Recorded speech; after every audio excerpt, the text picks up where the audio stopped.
السلام عليكم، كيفكم؟ إن شاء الله تكونوا تمام. إن شاء الله اليوم براويكم كم شي سويته في أسبوع كامل معاكم، يعني كيومياتي يعني العادية.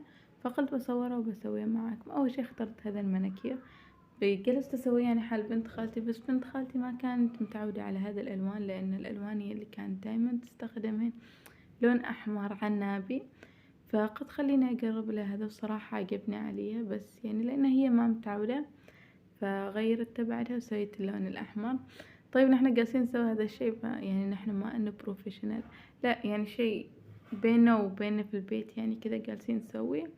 فجالسين نسوي كأي إنسان عادي، يعني بس يسوي اللون بدون أي احتراف. وبس هذا سوينا أول شي، وهذه هي كانت نتيجة اللون النهائي. بس بعدها قررت تمسحه وتسوي لها اللون الأحمر.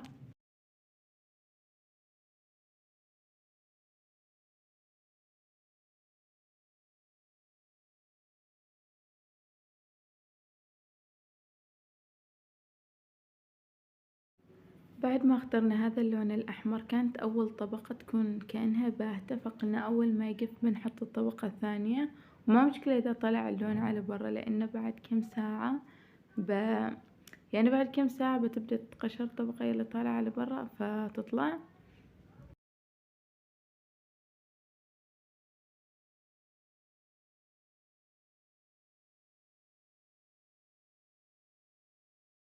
فهذه كانت نتيجة الطبقة الأولى، فبنحط طبقة ثانية وبراويكم النتيجة النهائية.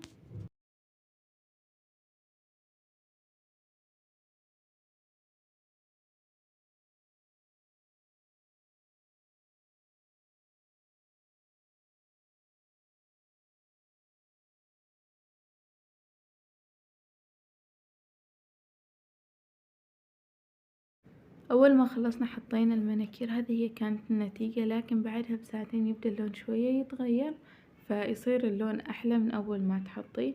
بعدها في اليوم الثاني أو أتوقع بعد يومين بديت أستعمل صبغة الشعر. أنا من النوع يلي أتعود على ماركة، على نوع واحد من الصبغة، يعني بس أشتري صبغة كذا حال شعري، يعني ما يكون هدفي إني أغير اللون، لا يكون بس شوية يعني شعر لونه أسود، فباخذ لون بني غامق تكون ما تبين واجد الصبغة. فهذه المرة اشتريت لون صبغة ثاني من ماركة ثانية، فبجربها معاكم. كان لون كستنائي، وصراحة كنت متوترة أول شي لأني ما متعودة على هذا اللون. أنا لازم بس أتعود على شي محدد، فقلت بغير. هذيك الأدوات اللي تكون طالعة معاها ومعاها التشغيل. أول شي ببدأ أحط مكونات الصبغة.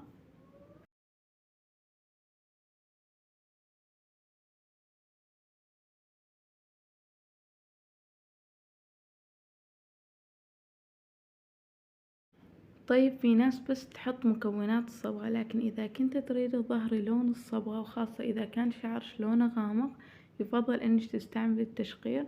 أول شي أحط كامل المكونات. بعد ما أحط المكونات ببدأ أحط التشقير.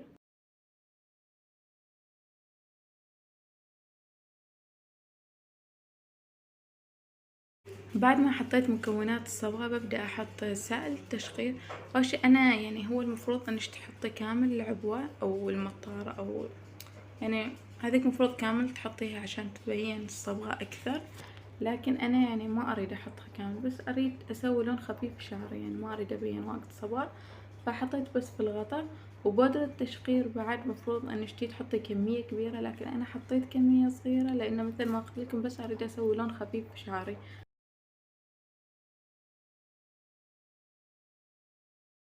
وبعدها ببدأ أخلط كامل المكونات مع بعض.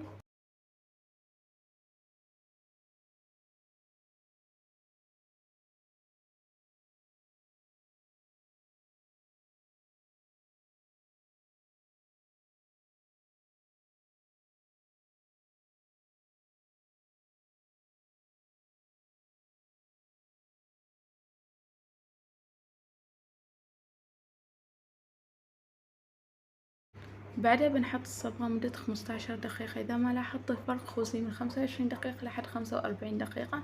أنا بعد 45 دقيقة غسلت شعري. أول ما أغسل الصبغة ببدأ أحط هذا السائل يكون طالع مع الصبغة، وبحطه على شعري مدة دقيقتين. بعدها ببدأ أغسل شعري بشامبو. وهنا كنت ماخذة منتجات نور للعناية. من أحلى المنتجات صراحة، وكلها مواد طبيعية. أحلى شي في المواد الطبيعية إنه إذا خلصت الكمية من عندش، يعني الحبوب إذا كان قلت ما راح يرجعن أكثر.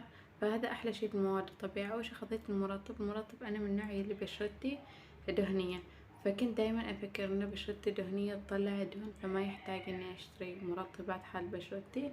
بس بعد ما اشتريت هذا المنتج صراحة لاحظت إنه يعني بشرتي صارت حيوية أكثر، صارت أحلى عن قبل يعني. بعدها هنا خذيت هذه الصابونية راح تخوزلش البقع، تخوزلش الحبوب. من أول أسبوع راح تلاحظ الفرق. بس تاخذي كمية بسيطة في يدش يعني، وتحطيها على وجهش كامل تكفي. بعدها نستخدم هذا الماسك للشعر، صراحة الماسك كان مرة رهيب. تحطيها ساعتين على شعرش. الماسك عبارة عن بس مكونين: قل الصبار وزيت جوز الهند. نحطه مع بعض ونخلطه مع بعض لحد ما يتمازج. أول ما يتمازج مثل ما قلت لكم نحطه ساعتين وبعدها نغسل شعرنا.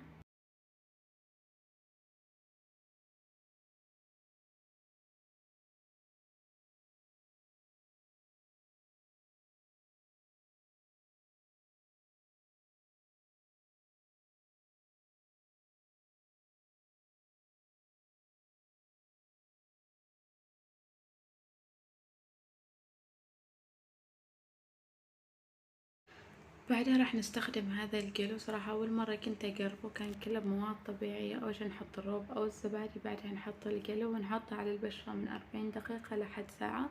بس أنا ما حطيت هذه المدة، حطيته أول ما جف على بشرتي غسلته. صراحة كانت يعطي البشرة نضارة، يعني كان حلو صراحة الماسك. نضيف كمية الجلو على حسب كمية الزبادي اللي حاطينها.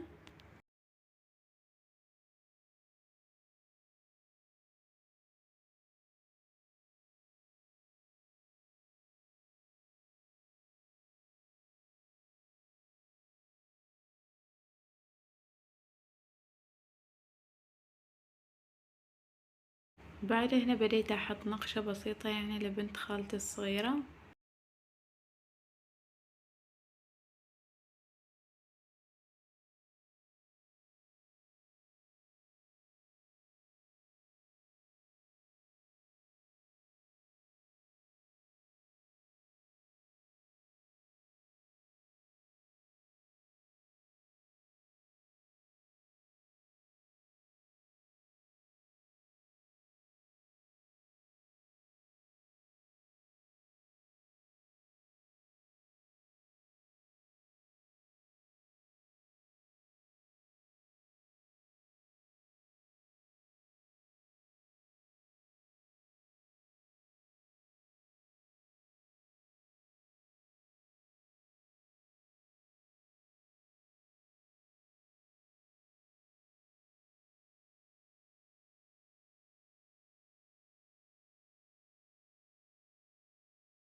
بعدها حاولت أسوي يعني الرسمتين نفس الشي بس ما طلع معي، وطلعت هذه هي النتيجة النهائية. بعدها أنا سويت لي أبسط رسمة نقش، حطيتها 10 دقايق بس وغسلتها. وبليز يلي مو مشترك في القناة يشترك في القناة ويفعل الجرس عشان يوصلك كل المقاطع الجديدة، وإن شاء الله يعني بنزل مقاطع أكثر وأحلى ونوصل أكبر عدد من المشتركين.